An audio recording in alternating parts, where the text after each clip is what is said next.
Hi, I'm your host, Marcia Florence for Just Ask. Today we have with us the Michigan Department of Career Development, Michigan Rehabilitative Services. Hurry back and join us.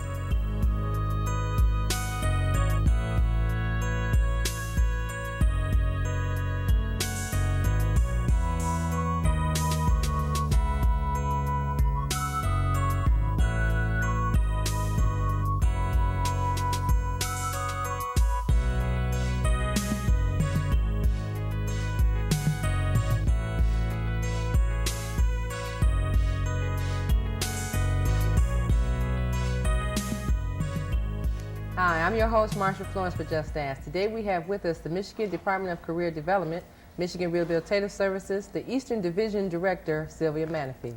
Hi, Sylvia. Hi, Marcia. Glad to have you on our show. Oh, I'm glad to be here. Thank you for inviting me. Thank you. Now, Sylvia, this show is a little different for us. We want to find out some history on the Michigan Rehabilitative Services. So, first of all, can you tell us something about Michigan Rehabilitative and actually what it stands for?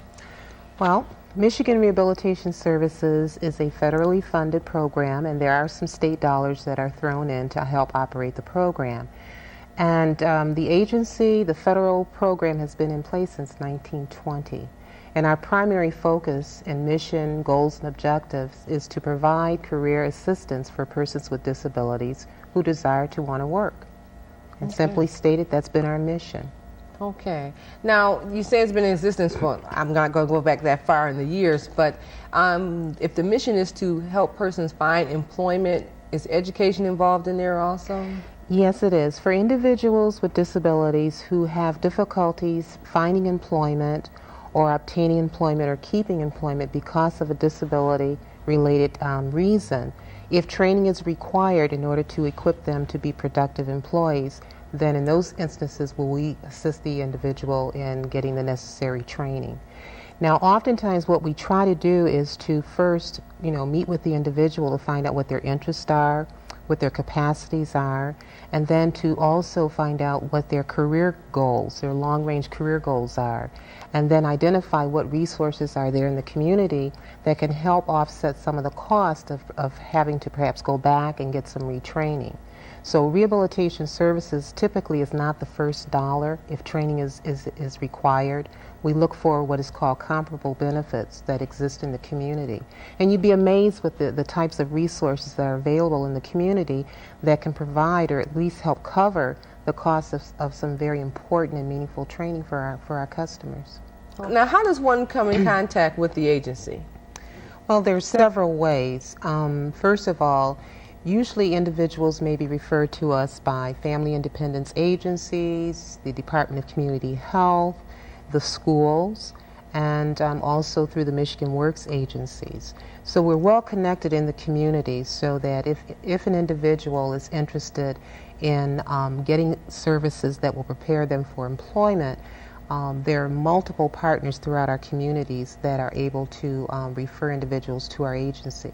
Now, we do have a toll-free number and a TTY number. If you'd like for me to share that now, I'd be glad to do that. Sure. The toll-free number is 1-800-605-6722. Okay.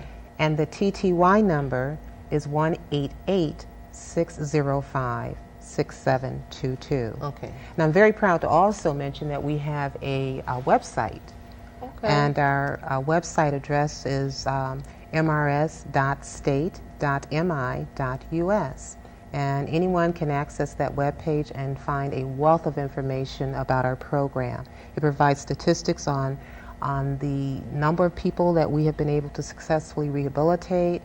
It also provides information on the types of services that are provided, not only to the customers, the client, but also we have a page that we're really excited about that talks about our other customer, which is the employer.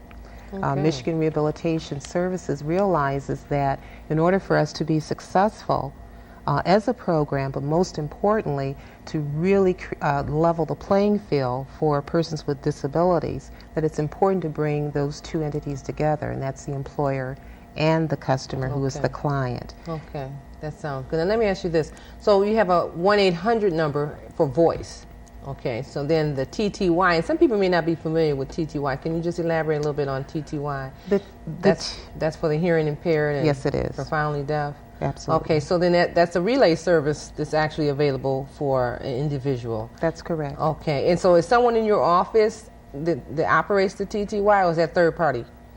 Depends on the caller. We Okay. have persons that are equipped and trained to use the TTY, and there are certain protocol to use when you're using the relay system. So we have Okay. staff that are equipped in handling both of those types of calls. Okay, so 800 is voice and 888 is TTY. That's okay. correct. Now on the website, let me ask you about the website. Mainly employer as well as a interested person or applicant can look on the website and actually find out information about MRS itself? Absolutely. It's open to anyone who has access to the internet. Okay. So we're real Okay. excited about that because it's another way of getting the information out to the disability community, but also it provides information to our employers.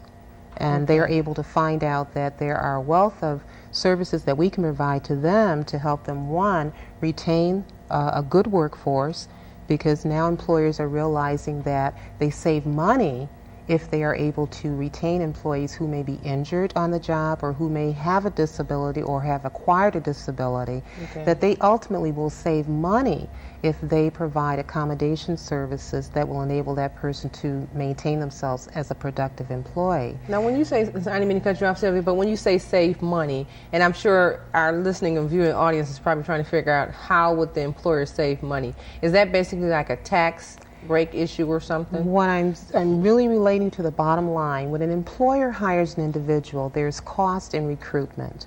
There's cost in the training of that individual. Then there are costs in terms of what the benefits that employee eventually begins to accrue the longer they're working with that company.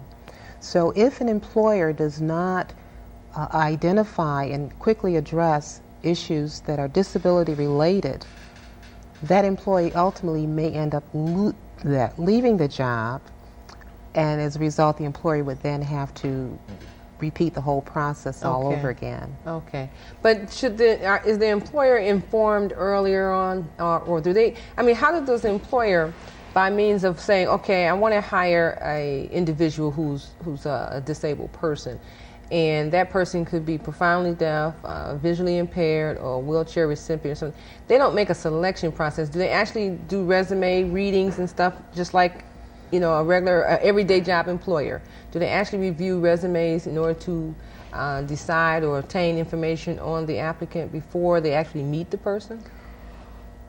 Typically, when we meet with employers, we first stress that the individual that is looking for employment is a qualified individual. Right. So we don't stress the disability. We stress what the abilities are of that individual. If an employer, by accident or through lack of education, specifies, I want to hire a person with a particular type of disability, we quickly move to educate them to be more broader in their viewpoint in terms of what do they need in order for them to be profitable and productive within their company. Then we talk about individuals that meet the particular requirements that they're looking for. So it's a subtle way of kind of shifting attitudes with the employer to look at individuals with disabilities like any other employee, potential employee who's looking for work. Okay, now how many offices or regions is there actually? We presently have 16 offices throughout the state of Michigan, starting in the UP, going all the way down to Southeast Michigan. So there are offices in Marquette, all the way down to Benton Harbor, in Detroit. Okay. We're all over the state. Okay. But it's a federal program too as well. Okay. But we have 16 offices throughout the state. And our average, we currently have maybe about 550 employees statewide. Wow. And our budget for this year is $92 million. And those dollars are dedicated towards assisting people with disabilities in achieving meaningful employment. So now what actually happens when a counselor meets with a potential rehab client? Well, what will usually happen is the individual with the disability who's interested in working will meet with the rehabilitation counselor. It could be at the district office. It could be anywhere within the community, at the schools, or even at one of the Michigan Works service agencies. And that individual will meet with the counselor to talk about what their career interests and goals and aspirations and capacities are. The rehabilitation counselor will listen very closely to that kind of input from the customer. And perhaps there may be some medical information that would need to be gathered, or some interest testing that might be useful to help the customer look at that information and to work with the customer in determining what type of career goal that person or customer would be interested in working toward. Now, in instances where the customer already has some skills, but it's just a matter of perhaps matching them with the right employer, the rehabilitation counselor can refer that individual to several of the job placement programs that are within the Michigan Works Service agencies, or the counselor may actually be involved in doing some individual job placement services for the customer. We have business services representatives that are operating throughout the state, and as a result of their inroads with major employers, we can tap into the business service reps that we have to open the doors and create employment opportunities for individuals who have some job-ready skills. Now, in the instances where the counselor and the customer, they're looking at what the job goals and interests are, but they see that perhaps that individual doesn't have the experience or the knowledge or the skills, that's when training comes into play. And the counselor will work with the customer in determining the type of training, how much training the person is interested in handling, and how much is really required to perhaps prepare for a certain occupation. So it's a real partnership between the customer and the rehabilitation counselor. And it's the type of partnership where we try to provide as much information for the customer so that the customer is informed and can make choices that he or she can be happy with and can buy into and be committed to fulfilling and carrying out. That sounds great. Now, let me ask you just one question in particular. Is there an age criteria? Well, there is no age criteria other than age 16, which is the legal age for going to work. Now, is that considered the youngest person, a 16-year-old? It's the youngest person in terms of when we officially open a case. But we're very involved with what is called transition services. And that is programming with the various schools to begin to tap into youth with disabilities who are at age 14, 15, who probably haven't even begun to start thinking about jobs. And we're finding that if we're going to be successful in helping youth move from the school setting and move into being productive and happy adults and in society, that we need to begin to provide some very specific exposure to careers for youth at the age of 14. Now, they may not actually become customers of our agency until well after graduation, but we're learning very quickly the importance of our agency getting involved with youth at the age of 14 to begin to encourage the schools to provide career information, not only for your general youth population, but for the youth with disabilities who sometimes, get overlooked when it comes to career preparation type of services. Okay. Well, Celia, I'll tell you what we're going to do. We're going to take a commercial break, and we got some good information to ask you when we come right back. This is the story about a group of kids who volunteered. Doing something nice for someone. We fixed stuff. Did some art projects with the kids. We fixed up his house. We worked in the woods. Cleaned up the park. Did something for the planet. We just did it. No other reason. And you know what? It was great. At first, they didn't know each other. Well, that didn't last long. This guy is really funny. Me? These are my new friends. Are you into it? Call 4-H or check out our website at areyouintoit.com. Hi, and welcome back to the second half of the show. For those of you who are just not joining us, we have the Michigan Department of Career Development, the Michigan Rehabilitative Services, and the Eastern Division Director, Sylvia Manafee. Now, Sylvia, we left off with some very good information, and I wanted to let our listening and viewing audience know that we recently had a chance to attend a luncheon, and that luncheon was the National Disability Employment Awards Awareness Luncheon. Yes. Give us a little bit of history on that luncheon, and This must have been, I think, close to maybe being the 15th or 16th annual Employer Awards ceremony. And this particular event is held during the month of October, which is National Disability Awareness Month across the nation. And it's to really promote the importance of hiring individuals with disabilities, creating equal opportunities for access to competitive, good-paying jobs. And what we like to do during the month of October is to promote, one, the success that individuals with disabilities have experienced, their success in being able to prepare and train for employment and to be able to successfully hold it. So what we do is we have a series of gathering information, and we have a panel that sits down and looks over the various nominations that come in, and individuals are then recognized, selected and then recognized at the awards ceremony. I find that to be one of the most moving part of the ceremony, where customers who have been successful in achieving employment are recognized for that accomplishment. But we also then recognize and give recognition, rather, to the employers who have provided opportunities for employment to persons with disabilities. Okay. I think it's important for employers to understand the importance of that particular activity, and we like to promote and use that type of involvement from the employers to educate other employers that persons with disabilities are an untapped resource as it relates to a work, being able to bring in qualified workers, and that if employers begin to look to persons with disabilities who are qualified, that will very many times meet some of their employment needs to fill openings they may have. Now I'm aware that you have a new state director.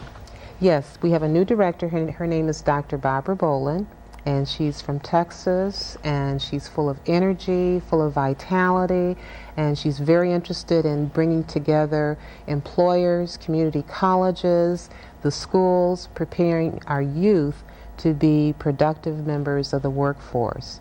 And so she's brought some enthusiasm and emphasis on bringing together some of those key educational pieces. And I'm very confident that with that emphasis that it will only, make everyone's jobs a lot easier, because we will be, preparing students to be productive members of the workforce. Okay. Well, we really want to, let the listening and viewing audience know about such a program as Michigan Rehabilitative Services, because some people aren't aware of the services that are out there, or they stumble through trying to find them and they don't know that, it's almost like right up under your nose.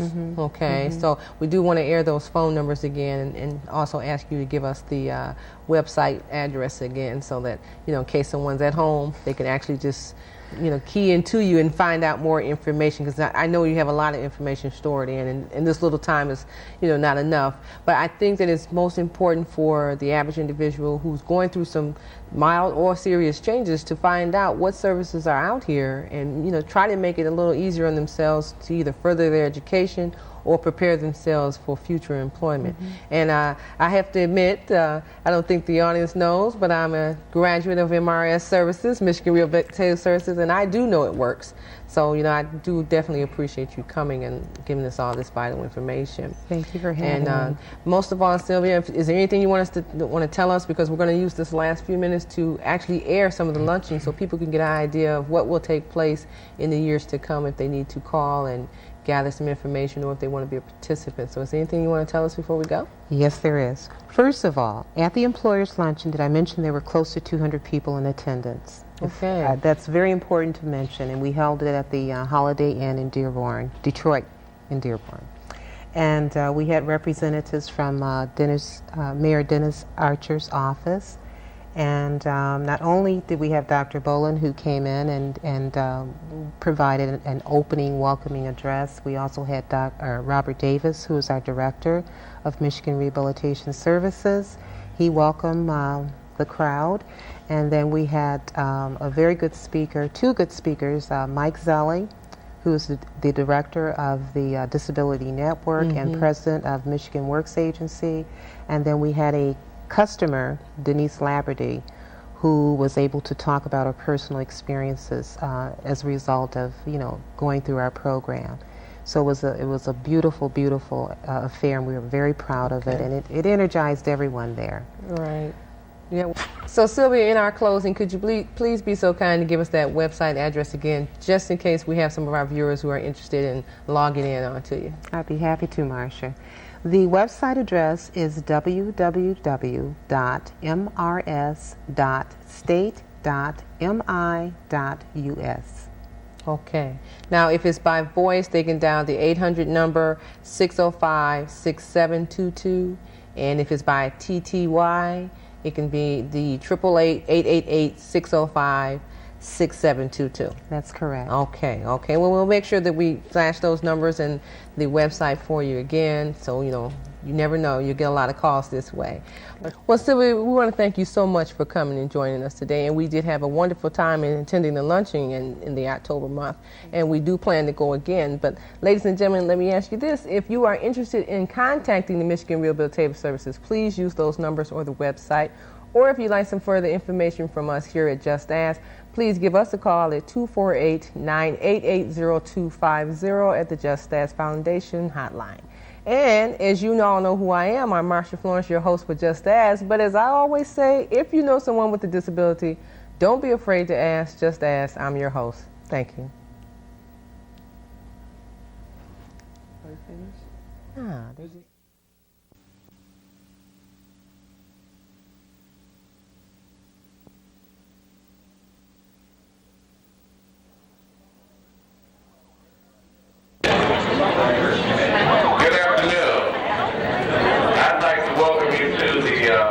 National Disability Awareness Month celebration for the Eastern Division. We're calling it Opening Doors to Abilities, the challenge of the 21st century. And this is our annual recognition program. We're recognizing employers who have meant a lot to us. We're recognizing staff. We're, of course, recognizing our dignitaries, beginning with my far left, John Palmer, Director of Employment Service Agency.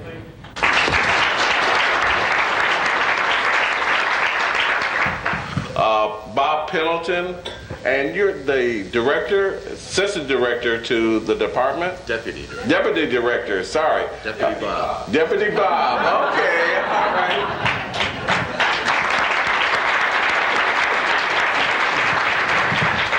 Next is Dr. Barbara Boland, the director.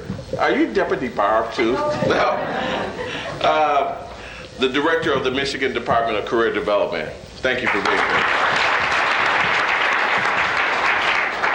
Next is Robert E. Davis, who is the State Director of the Department of Career Development, Rehabilitation Services. Bob?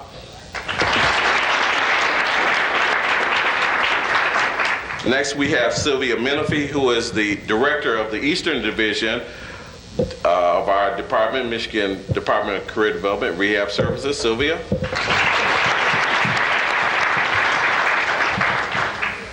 Our guest speaker from the consumer area is Denise Laverty. Denise. And I'll say a few words about them later. And of course, last but not least is Michael Zelli, the president of Michigan Works, director of the Disability Network. Mike. So our first guest luncheon speaker will be Dr. Barbara Boland. Just let me give you some brief information about Dr. Boland. She ascribes to the School to Work philosophy. She speaks of early career awareness, work skills, standards set by employers, employer-validated curriculums, competency-based training. She likes word keys. So without further ado, I'd like Dr. Boland. Please, Dr. Barbara Boland. I have long been a champion of getting people with mixed abilities into the workplace. And I think in the rehabilitation experience, the year-end luncheons that we had of this nature, where we came together to celebrate the teamwork and seeing the kind of tangible impact that we have on people's lives, is probably among the most enjoyable and emotional experiences that I can remember. In Minnesota, they just passed a Medicaid buy-in. I know Bob Davis is working on this. A Medicaid buy-in is where, through the Balanced Budget Act a couple years ago, that we can actually implement in the states the ability for people to keep Medicaid, if they're on SSI, and keep Medicaid and go back to work. Okay, I have the honor to call up or shout out to those employers that are classified as the recipients of what we call a Distinguished Employer Award.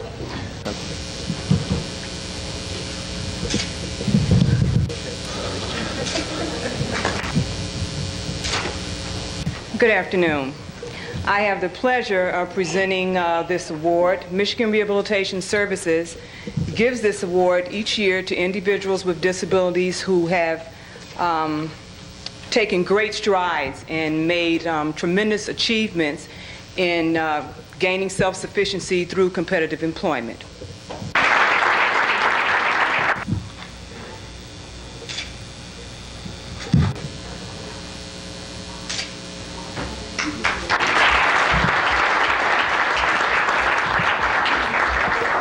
Next, we will have Jenny Tennell, who is our manager at the Clinton Township office. Jenny, with our distinguished organizations. Career Concepts was nominated by the Detroit Southwest office.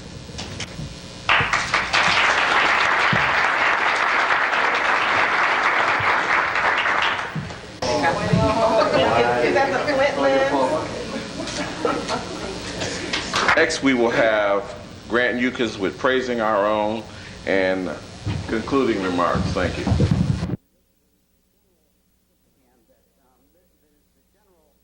And that the general simplified goal of our agency is to improve the lives of people with disabilities. And that's basically what we're all about. And I think you've seen some examples of that today by seeing the clients and by seeing the businesses and the speakers that we've had. We're very proud of that. And I don't think you can leave this room today without being impressed by this whole thing. Our hope is that Bob Davis indicated to you that we had a record year this past year, and it went over quite quickly. I just want to emphasize that it was a record year for us, and we plan on being back here this time next year with more stories to tell you, and we hope that that will be indeed another record year. The only way we can do that, though, is if we continue to have all the help and cooperation of all the individuals that have come into this room and like individuals throughout the community. So we thank you for that, and we'll see you next year.